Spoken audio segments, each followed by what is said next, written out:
Γεια σας.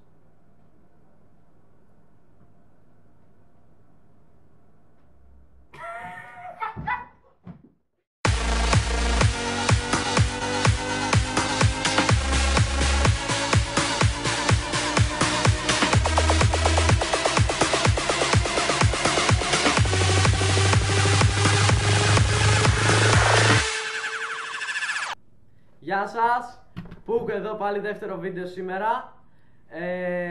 Και σήμερα το βίντεο μας λέγεται «Οι γκόμενες με τη μερέντα». Οι γκόμενες στο φουμπού με τη μερέντα, φίλε. Α, στο φουμπού με τη μερέντα γιατί έχει σημασία. Νιώθεις? Νιώθεις? Λοιπόν, πάμε. Λοιπόν, έχουμε τις διάφορες γκόμενες στο Facebook που πάνε και γράφουν status ότι αν μαζέψει 150 like αυτό το status θα πασαλευτούν με μερέντα. Τι με νοιάζει εμένα που θες να πασαλευτείς με μερέντα? Μα καλά είσαι μαλάκας, αυτό πρέπει να το πω εγώ ρε ηλίθεια.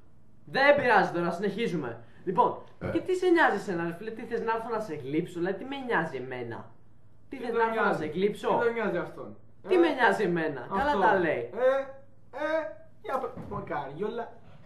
Δεν εξάπτωσε pitbull. Δεν μπορώ.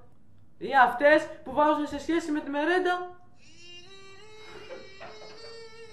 Ή αυτές που βάζουν σε σχέση με τη μερέντα, τι είναι αυτά? Θα βάλω κι εγώ σχέση με το ζαμπόν.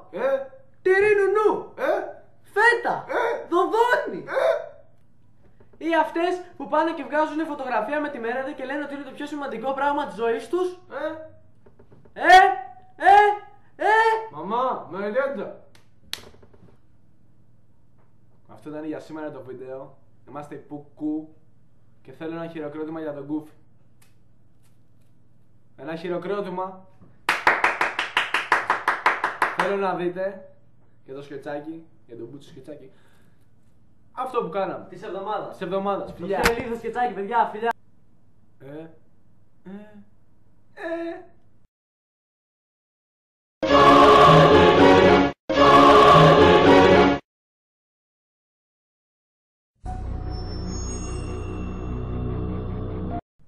Λοιπόν, τα κλασικά όπως ξέρετε. Subscribe στο κανάλι, like στο βίντεο και όλα κομπλέ. Άντε, τσάου.